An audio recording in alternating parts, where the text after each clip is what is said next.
வந்துடுச்சு, குக்கு குக்கு கதை சொல்ல வந்துடுச்சு. சிரிப்போடு சந்தோஷமா நல்ல பழக்கம் கத்துக்கலாம். பறவை விலங்கு நண்பர்களோடு குட்டி குக்கு உலகம் போகலாம். கதை ஆரம்பம் இப்போ தானா, குட்டி குக்கு குக்கு கதை தொடங்குது இப்போ.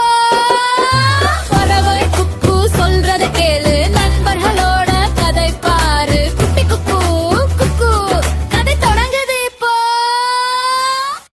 அமைதியான ஒரு கிராமத்தில் குக்கு ஒரு சின்ன பையனை கவனிச்சுச்சு. அவன் பெயர் இனியன். அவன் தைரியமும் புத்திசாலித்தனமும் கொண்ட பையன். ஒரு நாள் கிராமத்துல ஒரு விஷயம் வேகமா பரவிச்சு. ஒரு சின்ன பெண் ஒரு இருண்ட கோட்டைக்குள் டிராகன் கடத்தி வச்சிருக்குது. அனைவரும் பயந்துட்டாங்க. அங்க யாராலும் போக முடியாது, அது ரொம்ப ஆபத்துன்னு சொன்னாங்க. இனியன் இத கேட்டான். அவன் மனசு தைரியமா இருந்தாலும் உடம்பு கொஞ்சம் நடுங்கிச்சு. ஆனா அவன் உள்ளுக்குள்ள ஒரு குரல் சொன்னது, பயம் இருக்கலாம், ஆனா அவளை காப்பாத்தலும். அவன் ஒரு வாள் எடுத்துக்கிட்டு ஆழமா மூச்சு விட்டான். பிறகு மெதுவா அந்த இருண்ட கோட்டைக்கு போனான். கோட்டை அருகே வந்ததும் அந்த இடம் முழுக்க இருட்டு. காற்று ஊன்னு ஊதிச்சு. அப்போ திடீர்னு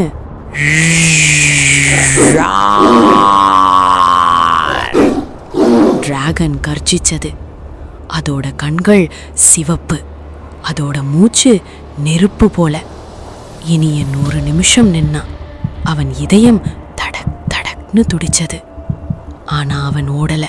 நான் பயப்பட மாட்டேன், அந்த பெண்ணை விடு கத்தினான். டிராகன் சிரிச்சது. சின்ன பையன், நீ என்னை எதிர்க்க வரியா? இனியன் சுற்றி பார்த்தான். அவன் புத்திசாலி.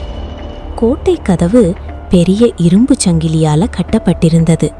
டிராகனை அடிக்க வேண்டியதில்லை, அவளை வெளியே கொண்டு போனாலே போதும் நீ யோசிச்சான். அவன் மெதுவா ஓடி அந்த சங்கிலியை வாளால வெட்ட ஆரம்பிச்சான். டிராகன் கோபமா நெருப்பு ஊதிச்சு. ஆனா இனியன் தள்ளி நின்றான். கடக் கடக் சங்கிலி உடைந்தது. அந்த சின்ன பெண் அங்கே பயந்து நின்றிருந்தாள். பயப்படாதே, நீ பாதுகாப்பா இருக்க. என்ன? இனியன் கையை நீட்டினான். அவள் அவன் கையை பிடிச்சுக்கிட்டாள். அவர்கள் இருவரும் வேகமா வெளியே ஓடினாங்க. டிராகன் முயற்சி பண்ணினாலும் அது சோர்ந்து பறந்து போயிடுச்சு. அந்த மாலை கிராமத்தாரெல்லாம் இனியனையும் அந்த பெண்ணையும் பார்த்து மகிழ்ச்சியோட கைத்தட்டுனாங்க. இனியன் சிரிச்சுக்கிட்டே சொன்னா, எனக்கு பயம் இருந்தது, ஆனா நான் ஓடல. அந்த நேரம் குக்கு எல்லாத்தையும் பார்த்து ஆந்தையிடம் பறந்துச்சு. அந்த இரவு ஆந்தை அன்போட சொன்னுச்சு, பயம் இருந்தாலும் சரியானதை செய்யும் மனசுதான் உண்மையான தைரியம். புத்திசாலித்தனமும் நல்ல மனசும் சேர்ந்தால் எந்த டிராகனையும் ஜெயிக்கலாம். அந்த கதையும் புத்தகத்துல சேர்ந்துச்சு. இதுதான் இன்றைய குட்டி குக்கு கதை. உங்க நேரத்தை ஒதுக்கி என் கதையை கேட்டதுக்கு குக்குக்கு ரொம்ப சந்தோஷம். நன்றி குட்டீஸ். பை.